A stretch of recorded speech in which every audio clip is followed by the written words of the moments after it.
Hey all, Scott here again, and I'm going to talk to you a little bit about today about the houses and the banner companies that are involved in Folio #1 and really the entirety of the Roslof Keep campaign. This is one of the things that I brought into the campaign that I was very, very happy about, and something that got fleshed out over a campaign. And one of the things that I saw with it was that everything evolves, and over one campaign, if you're running this multiple times, you might have a great alliance with a certain house or a certain banner company or relationships that are involved, and then the next time you play it could be completely opposite.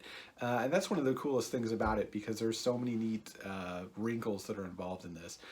So I've got my notes over here. I'm going to take a look at and kind of give you my thoughts on how I went about working through these houses and the banner companies, and maybe that'll help you kind of piece together what you're looking at when you're doing your campaign.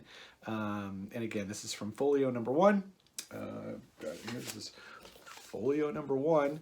And it is the start of the Roslof Keep campaign. It's also can be found in the complete Roslof Keep campaign, which is a hardcover, which you can see. I don't know, there are orange spines up behind me. But anyway, so let me just start in it. We go and start with House Aldenmere. House Aldenmere is an old house. It's one that has great ties into old aristocracy, but it's fallen kind of into ruin. And one of those things that you're talking about with Lord Aldenmere is the loss of his wife, not having any children, in that house being ready to kind of just go out of existence. And a lot of the times when you look at the other houses involved in this, in their banner companies, a lot of the houses would have considered, let's just let Aldenmere kind of ride it out. He's going to die, and we'll just let it happen because we've already kind of taken care of any heirs. And we'll just use the dungeon our own and grab that banner when we need to, because he's taken the banner and put it in his house and he's not going to use it anymore. So they can't get to it necessarily in that way unless starting some kind of big event. And he's really the only one left in his house. A couple times that I've played this, I've given him kind of a valet or a butler. And that's kind of fun to play out with the players, and have, you give them a personality, have them be rude to the players, or very protective of the house and the Lord, not trusting anyone that comes into the banner company, and you kind of have to earn his trust, which can be a very, very interesting way to play it too. I really like the butler angle there, so if you want to throw that in, I always do that in House Aldenmere. And the biggest mystery in Aldenmere is, of course, the loss of his wife and the murder of her, which you can have play out through the entirety of it. And we see her come back into play as a ghost, which can be very fun. I played this in 3.5, and I used Ghost Walk. If you have that supplement, it's a great supplement. It's got a beautiful cover by Brahm, and it gives you some classes that dealt specifically with being a ghost. And you can kind of, if you, I don't know if you play 3.5 or whatever, but, and obviously this is standard AD&D and 5th edition, but if you play that, you can find a way to mechanically make it work if you're looking to do a ghost in that as well, which I always love using her as that fashion. I've actually had her, because people die during the course of the campaign, I've had her come in as a player character and be played later through the levels, and that can be very fun too.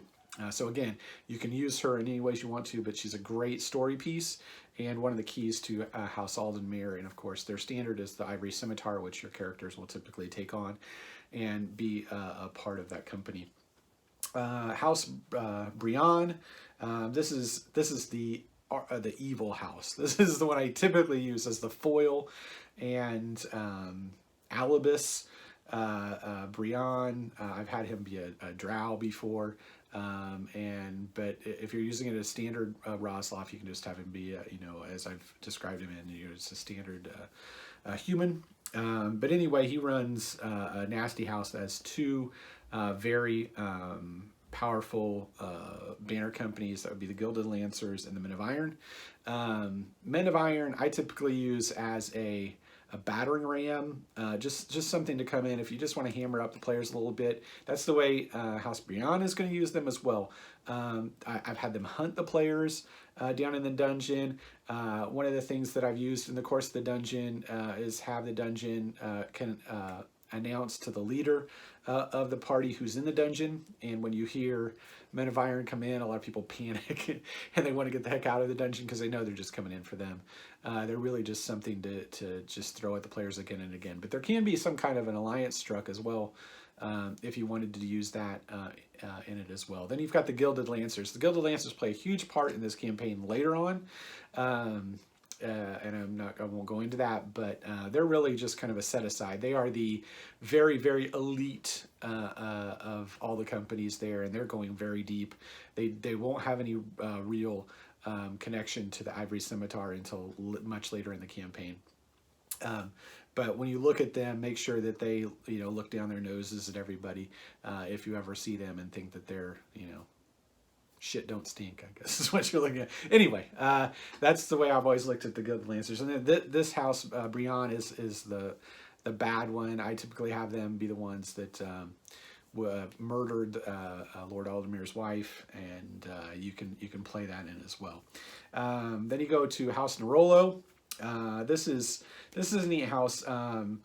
Jazzra, I believe, is the leader of this house. She was a former courtesan, Nubian, very regal woman, and she kind of runs the badass women in the campaign. The Blades of Shadow are run by another woman. In that company, again, you can flesh those out any way you want to. I don't have a lot of interactions with Nerolo typically in the campaigns. But they are there if you ever need to use them. And a lot of times when you try to lever stuff against one another, you can do that. I've also played it off as Blades of Shadow can also be kind of a foil to the Men of Iron. Maybe they've got some kind of spat. I've had them have kind of a bad, broken relationship between the leaders, and therefore the Ivory Scimitar can sometimes use them against each other to escape a dungeon or get out of a certain situation. So they're a good person because I typically match them in power. Then you've got House Marung. This is Doomhammer. This is the Corasian dwarf. If you've got the Fiendish Folio, which is up there, the Corasian dwarves are the red-bearded dwarves, and they're wild and crazy. This is a neat house just for the fact that they're not going to have a lot of problems within the course of the modules interfering with people. That's not what they're about. They're about profit. So they're going to go in and they're going to hammer stuff. They're going to open and close doors, just trying to get as much gold out of as they can. They will stay on lower levels if they need to. They're not really looking to solve any mysteries. They're just about money. Get money, get in, get out. Money, money, money, money, money. So when you're talking about them, they're really privateers, and you can see that they can do things. And one of the things that I've had them do, which irritates other players, as well as they can come in and start closing doors that you really wanted to have left open, and sometimes they'll just release stuff that they don't feel is in their best interest to kill, and it can come and attack the Ivory Scimitar. So that's kind of irritating. House Verikai, this is by far my favorite house. This is the cursed house. Verikai, the leader of Verikai, Lucian.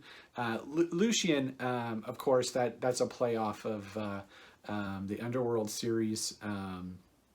As a curse, I often play Lucian as a werewolf, especially because the Laughing Beasts, which are his company, are made up of all kind of humanoids.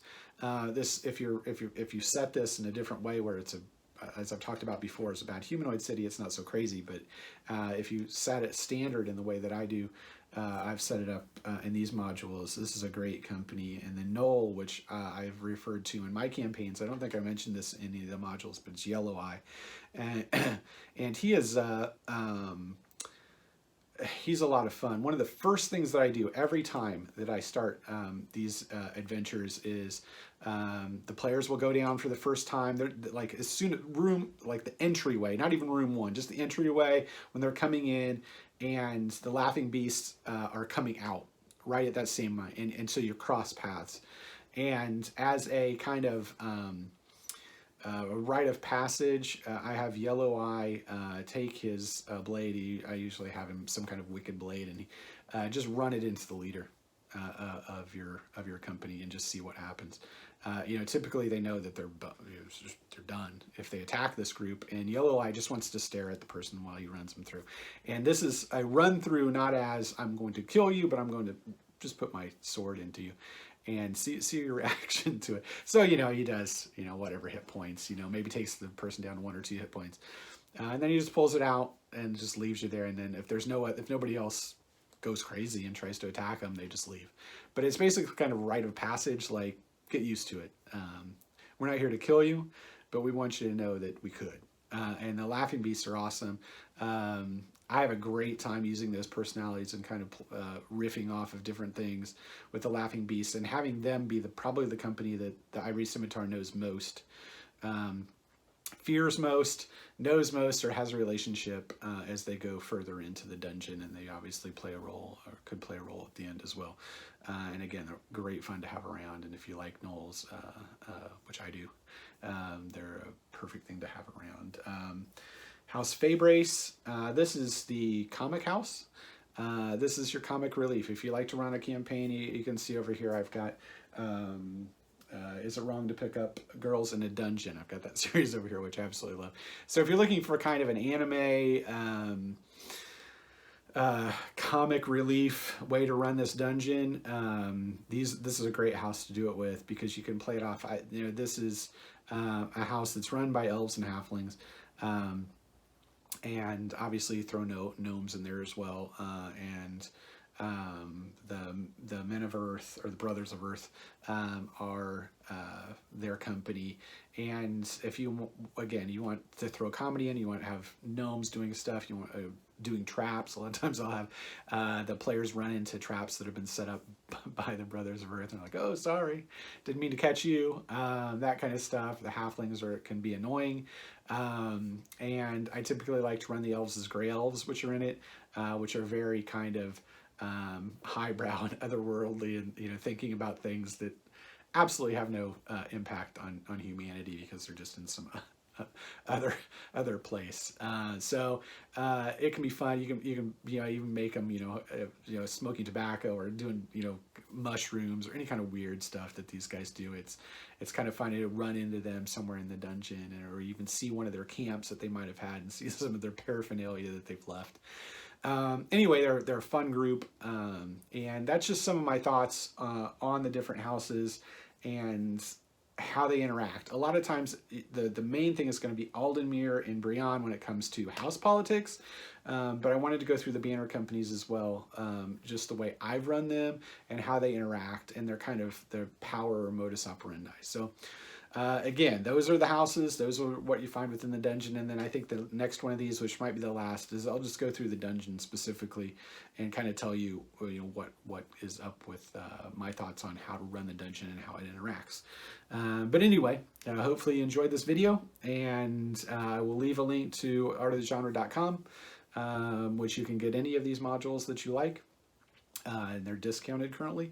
And also, if you could subscribe and hit notify, that would be awesome, and we could grow this channel, and I could go through all the stuff that's on my shelves in the way that I look at particular games and other adventures and modules, because I'd like to go through those as well, because I've done this for 40 years, and I have a lot of thoughts on the way that I like to set things up in encounters. So anyway, thanks again for listening, and we will see you next time.